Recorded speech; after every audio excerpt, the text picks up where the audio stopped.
They look like they're year 7, they're 11 years of age. They're walking around, it's 11 o'clock, I'm driving, there might be like 5 of them on the street. Like, what parents have let their kids roll around on the street that late? Yeah. Just the general behaviours from some kids on the street, no manners, just abusive to older people and abusive to each other as well. Yeah. I mean, you walk around now and you watch society and you think about the times when you were growing up and the level of respect people had. A stranger could come up to me when I was younger and say, "What are you doing?" And I'd fall in line like, "All right, I'm not doing anything."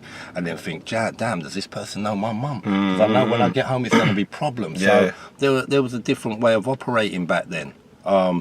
It's quite sad to experience young people when they're at their worst on the streets and in certain environments, because also know how good they are.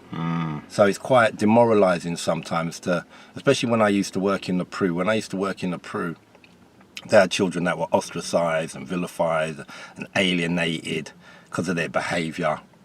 People didn't understand them, where they've come from, and that's why their behavior's a certain way. Under the roof in the Peru, they were beautiful children. They might have had their certain ways when they're misbehaving and saying some strange things to staff and to each other.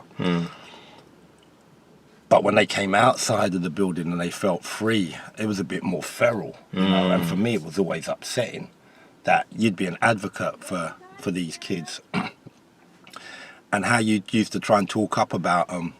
And when people used to come in the building to visit, they say, "Oh, these kids are good for Peru kids," or whatever. But when they come outside the building and they're free, it's a different story. Yeah.